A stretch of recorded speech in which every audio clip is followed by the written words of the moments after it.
আসসালামু আলাইকুম।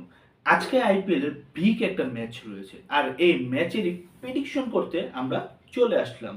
তো আজকে যে দুই দলের ভিতরে খেলা হবে সেটা হচ্ছে রয়্যাল চ্যালেঞ্জার ব্যাঙ্গালোর, অপরদিকে কিন্তু দিল্লি ক্যাপিটালস।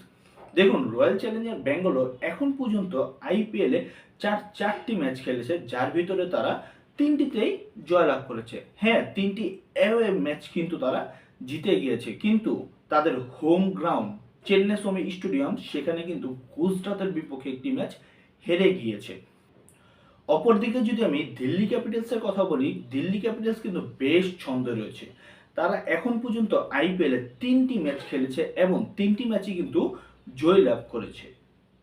তো চলুন এই ম্যাচে কে জিতবে এটা জানার আগে একটু এই ম্যাচের ডিটেলস সম্পর্কে আলোচনা করা যাক। দেখুন, আরসিবির কিন্তু শক্তিমাত্রা বরাবরই ব্যাটিং লাইন আপ, বিশেষ করে তাদের টপ অর্ডার যেমন শক্তিশালী, তাদের কিন্তু মিডল অর্ডার বেশ শক্তিশালী, যেখানে রয়েছে রাজিত পাদিদার, টিম ডেভিড এবং লিয়াম লিভিস্টনের মতো প্লেয়ার। এবং ফিনিশিং দেওয়ার জন্য কিন্তু জিতেশ শর্মা অবশ্যই রয়েছেন। অপরদিকে যদি আমি দিল্লি ক্যাপিটালসের কথা বলি, দিল্লি ক্যাপিটালস একটা পরিপূর্ণ একটা টিম। তাদের ব্যাটিং লাইন যেমন শক্তিশালী, তাদের বোলিং লাইন আপও কিন্তু বেশ শক্তিশালী। যদিও হোম গ্রাউন্ড হচ্ছে আরসিবি, তবে এই ম্যাচটি জিততে হলে আরসিবিকে কঠোর পরিশ্রম করতে হবে। কারণ দিল্লি ক্যাপিটালস কিন্তু ভাই বেশ একটা শক্তিশালী দল এবং তারা কিন্তু তাদের বেস্ট ফর্মেই রয়েছে। এখন একটু এই ম্যাচের ইন্টারেস্টিং পার্ট নিয়ে কথা বলি। দেখুন, দিল্লি ক্যাপিটালসের ব্যাটিং নির্ভরতা কিন্তু আপনার ফ্যাব ডুপ্লেসিসের উপর। আর এই ফ্যাব ডুপ্লেসিস কিন্তু 2024 সালে এই আরসিবিকে নেতৃত্ব দিয়েছেন। হ্যাঁ, 2020-21 সালের পর থেকে কিন্তু আরসিবিকে নেতৃত্ব দিচ্ছেন এই ফ্যাব ডুপ্লেসিস। অপরদিকে যদি বিরাট কোহলির কথা বলি, বিরাট কোহলি কিন্তু দিল্লির ছেলে।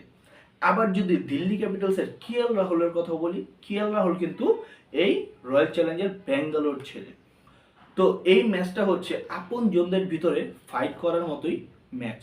দেখুন, ম্যাচ সম্বন্ধে যদি একটু ছোট্ট করে আলাপ আলোচনা করি, তাহলে ম্যাচ সম্বন্ধে বলবো চেন্নাস্বামী স্টেডিয়াম ব্যাটিং সহায়ক, উইকেট হয়ে থাকে, বড় রান স্কোর হয়ে থাকে। এই মাঠে কিন্তু চেস করাটা একটু হলেও সহজ, কারণ এই মাঠটা হচ্ছে ছোট। আপনার 210-20 রানও কিন্তু এই মাঠে চেজ হতে পারে। তবে আজকের এই ম্যাচে টস কিন্তু বিরাট ভালো একটা ভূমিকাই পালন করতে যাচ্ছে মনে হচ্ছে। তো বেশি কথা না বলে জানিয়ে দিই এই ম্যাচে জয়ী হবে কি। এই ম্যাচে জয়ী হবে রয়্যাল চ্যালেঞ্জার ব্যাঙ্গালোর। হ্যাঁ, আরসিবি যদিও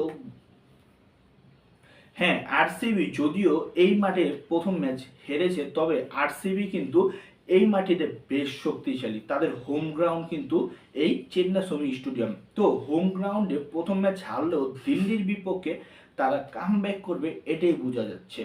তাছাড়া এই মাঠটি তুলনামূলক একটু ছোট। আর আরসিবির কিন্তু ভাই মিডল অর্ডার এবং ফিনিশিং যে ব্যাটসম্যানরা রয়েছে, তারা কিন্তু ভাই বেশ কার্যকারী।